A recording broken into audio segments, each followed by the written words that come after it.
राधे राधे।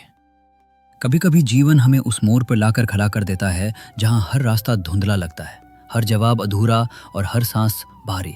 ऐसे ही किसी क्षण में आप ये वीडियो देख रहे हैं।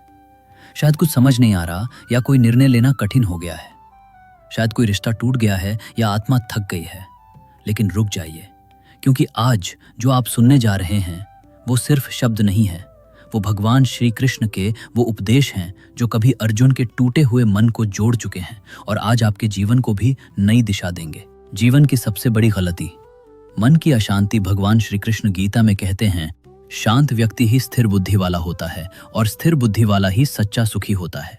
आज हम सब हर चीज चाहते हैं, पैसा, प्रसिद्धि, सफलता, रिश्ते, लेकिन मन की शांति, उसे हम सबसे आखिर में रखते हैं।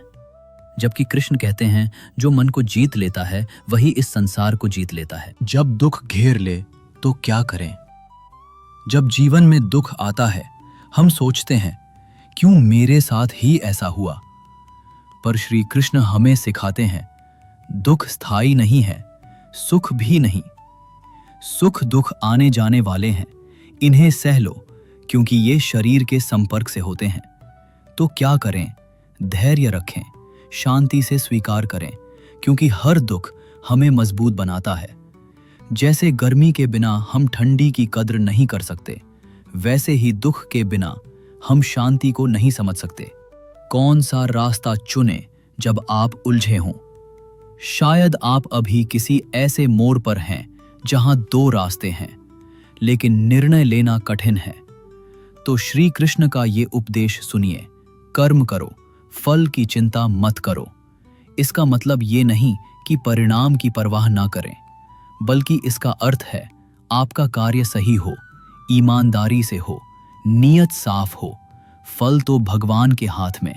आप जिस रास्ते में धर्म हो, सच्चाई हो, जिसमें स्वार्थ नहीं बल्कि सच्चा उद्देश्य हो, उसी मार्ग को चुनें, क्योंकि वही मार्ग आपको शांति देगा, भले ही वो कठिन क्यों ना हो। रिश्तों के टूटने पर श्री कृष्ण क्या कहते हैं? कई बार हम अपने सबसे प्यारे रिश्ते में टूट जाते हैं। किसी का साथ छूट जाता है, किसी का व्यवहार बदल जाता है, लेकिन क्या आपने कभी सोचा, कहीं भगवान ने खुद वो रिश्ता खत्म किया ताकि आप बच सकें?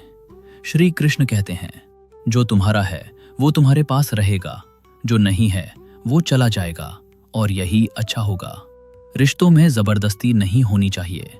अगर कोई चला गया है तो शायद वो आपके जीवन का अध्याय पूरा कर चुका था। सुख दुख का चक्र कब रुकता है? कृष्ण कहते हैं, जो व्यक्ति ना तो सुख में उत्साहित होता है और ना दुख में विचलित, वही सच्चा ज्ञानी है। आप सोचिए, क्या आपने कभी देखा है कि समंदर खुश या दुखी होता है? नहीं, क्योंकि उसकी गहराई में स्थिरता है। हमें भी अपने मन को ऐसा बनाना है, बाहर चाहे तूफान हो, भीतर शांति हो। मन को कैसे शांत करें? आपके मन में अब यही सवाल होगा, कैसे शांत करें मन को? तो सुनिए श्री कृष्ण का सुंदर उपाय। भक्ति से मुझे पाया जा सकता है, और जिसने मुझे पा लिया उसे फिर कुछ नहीं चाहिए होता। हर दिन कुछ समय मौन में बैठिए, सांस पर ध्यान दीजिए, ओम का जप कीजिए, या बस श्री कृष्ण के चित्र को देखकर मुस्कुराइए। ये छोटा सा अभ्यास आपके मन को नदी की तरह बहने देगा, और धीरे धीरे अशांति खुद ही शांत हो जाएगी। क्यों दुख भी जरूरी है? यह सवाल कई लोग पूछते हैं, अगर भगवान है तो दुख क्यों देते हैं? तो इसका उत्तर भी श्री कृष्ण ही देते हैं।